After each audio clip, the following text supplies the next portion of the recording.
ನೀವು ಥಂಬ್ನೈಲಲ್ಲಿ ನೋಡಿದಂತೆ ಥಿಯರಿಟಿಕಲ್ ಹಾಗೂ ಪ್ರಾಕ್ಟಿಕಲ್ ಕ್ವೆಶನ್ಗಳನ್ನು ಒಳಗೊಂಡಂತಹ ಕಾರ್ಪೊರೇಟ್ ಅಕೌಂಟಿಂಗ್ ಅನ್ನುವಂಥದ್ದು 13ನೇ ತಾರೀಕಿನಲ್ಲಿ ಎಕ್ಸಾಮ್ಗೆ ಮಂಗಳೂರು ವಿಶ್ವವಿದ್ಯಾನಿಲಯದ ವಿದ್ಯಾರ್ಥಿಗಳಿಗೆ ನಡೆಯುತ್ತದೆ.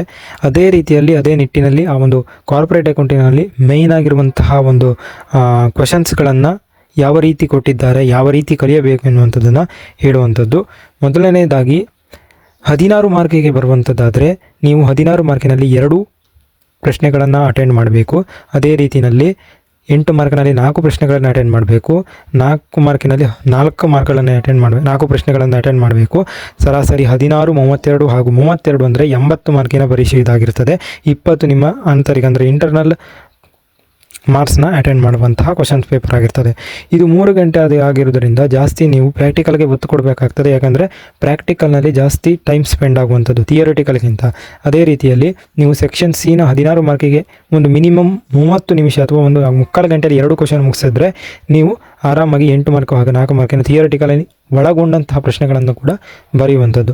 ಬಹುಮುಖ್ಯವಾಗಿ ಮೇಯ್ನಾಗಿ ಬೇಕಾಗಿರುವಂಥದ್ದು ಥಿಯರಿಟಿಕಲ್ ಕ್ವಶನ್ಸಲ್ಲಿ ಬರುವುದಾದರೆ 2016, 17, 18, 19, 20, 21, 22, 23, 24ನೇ ಸಾಲಿನಲ್ಲಿ ಪ್ರತಿ ಚಾಯ್ಸ್ ಬೇಸ್ಡ್ ಆಗಿರ್ಬೋದು, NEP ಆಗಿರ್ಬೋದು, SCP ಸಿಲೆಬಸ್ನಲ್ಲೂ ಕೂಡ ಬಹುಮುಖ್ಯವಾಗಿ ಆಯ್ಕೆಗೊಂಡಂತಹ ಪ್ರಶ್ನೆ SEBI guidelines, security exchange board of India underwriting ಕಮಿಷನ್ಗೆ ಯಾವ ಒಂದು ಗೈಡ್ಲೈನ್ಸ್ಗಳನ್ನು ಪ್ರೊವೈಡ್ ಮಾಡುತ್ತೆ. ಇದು ಪ್ರತಿ ಇಯರ್ಸ್ನಲ್ಲೂ ಕೂಡ ಅಂದರೆ 2024ರಿಂದ ಹಿಡಿದು 2016ರವರೆಗೂ ಕೂಡ ಕೇಳುತ್ತಾ ಬಂದಿರುವಂಥ ಪ್ರಶ್ನೆ ಇದು.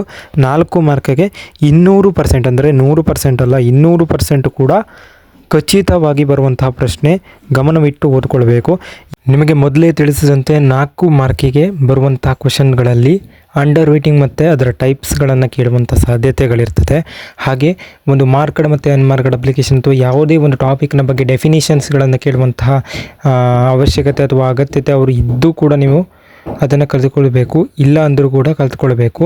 Next calculation of valuation of shares under net profit, net asset method ಮತ್ತು ಈಲ್ಡ್ ಮೆಥಡ್ ಹಾಗೂ ಫೇರ್ ವ್ಯಾಲ್ಯೂ ಮೆಥಡ್ನಲ್ಲಿ ಕೂಡ ಕೇಳುವಂಥ ಸಾಧ್ಯತೆಗಳಿವೆ. ಅದನ್ನು ಓದ್ಕೊಳ್ಬೇಕು. ಹಾಗೆ calculation of super profit method ಕೂಡ ಇದೆ, ಅದನ್ನು ಕೂಡ ಕಲಿತುಕೊಳ್ಬೇಕು. ಕ್ಯಾಲ್ಕುಲೇಷನ್ ಆಫ್ ಸೂಪರ್ ಪ್ರಾಫಿಟ್ ಅನ್ನುವಂಥದ್ದು 4 ಮಾರ್ಕಿಗೆ ಅಥವಾ 8 ಮಾರ್ಕಿಗೆ ಕೊಡುವಂಥ ಸಾಧ್ಯತೆಗಳಿವೆ. ಹಾಗೆಯೇ calculation of capitalisation of super profit ಅನ್ನುವಂಥದ್ದು ಕೂಡ 4 ಮಾರ್ಕಿಗೆ ಕೊಡುವಂತಹ ಸಾಧ್ಯತೆಗಳು ಇದೆ. ಅದನ್ನು ಗಮನವಿಟ್ಟು ಓದ್ಕೊಳ್ಬೇಕು.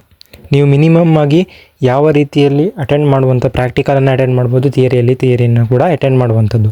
ಜಾಸ್ತಿ ಪ್ರಾಕ್ಟಿಕಲ್ಗೆ ಟೈಮ್ ಕೊಟ್ಟರೆ ನೀವು 4 ಮಾರ್ಕಲ್ಲಿ ಥಿಯರಿಗಿಂತ ಬೇಗ ಟೈಮ್ ಸೇವ್ ಆಗುತ್ತೆ ಅನ್ನುವಂಥದ್ದು ನನ್ನ ಸಜೆಷನ್. ಸೆಕ್ಷನ್ ಬಿ ಅಂದರೆ 8 ಮಾರ್ಕ್ಸ್ಗೆ ಬಂದರೆ ನಿಮಗೆ ಅಲ್ಲಿ valuation of good will under super profit method ಅನ್ನುವಂಥದ್ದು ಕೊಡ್ತಾರೆ. ಸೂಪರ್ ಪ್ರಾಫಿಟ್ ಮೆಥಡಲ್ಲಿ ಯಾವುದೆಲ್ಲ ಸ್ಟೆಪ್ಸ್ ಇದೆ ಅದನ್ನೆಲ್ಲ ಅಕ್ಯುರೇಟಾಗಿ ಮಾಡಿದರೆ 8 ಔಟ್ ಆಫ್ 8 ಕೊಡುವಂಥ ಸಾಧ್ಯತೆಗಳಿವೆ. Statement of profit and loss or balance sheet 200% confirm. Statement of profit and loss 16 mark ಕೊಟ್ಟರೆ ಬ್ಯಾಲೆನ್ಸ್ ಶೀಟನ್ನು 8 ಮಾರ್ಕ್ಸ್ ಕೊಡ್ತಾರೆ. ಅದೇ ರೀತಿಯಲ್ಲಿ ಬ್ಯಾಲೆನ್ಸ್ ಶೀಟ್ನ 16 ಮಾರ್ಕ್ಸ್ಗೆ ಕೊಟ್ಟರೆ statement of profit and loss ಅನ್ನುವಂಥದ್ದು 8 ಮಾರ್ಕ್ಸ್ಗೆ ಕೊಡ್ತಾರೆ. Statement of profit pre incorporation ಮತ್ತು ಪೋಸ್ಟ್ ಇನ್ಕಾರ್ಪೊರೇಷನ್ ಅನ್ನುವಂಥದ್ದು 16 ಹಾಗೂ 8 ಮಾರ್ಕ್ಸ್ಗೆ ಬರುವಂತಹ ಖಂಡಿತವಾದಂತಹ ಕ್ವಶನ್. 200%ಅಲ್ಲಿ 2ರಲ್ಲಿ 1ರಲ್ಲಿ ಬರುತ್ತೆ.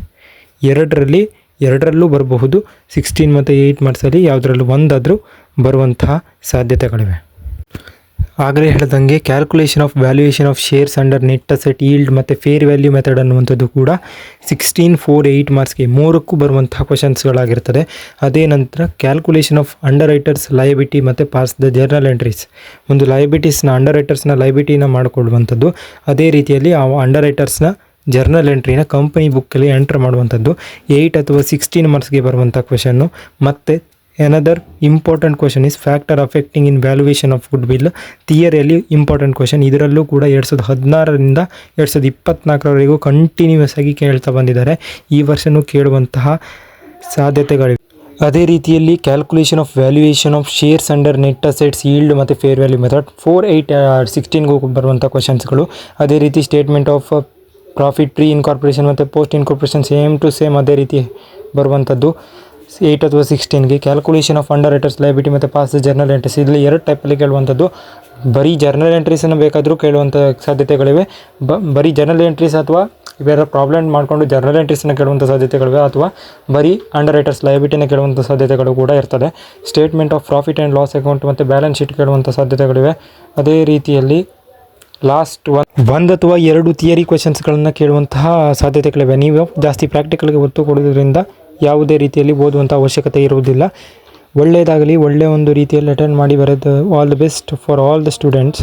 ಬೀಯಿಂಗ್ ಅ ಸ್ಟೂಡೆಂಟ್ ನಾನು ಕೂಡ ಬರಿತಾ ಇದ್ದೇನೆ, ನೀವು ಕೂಡ ಬರೆದು ಒಳ್ಳೆ ಮಾರ್ಕ್ಸ್ಗಳನ್ನು ತೆಗೆದುಕೊಳ್ಳಿ.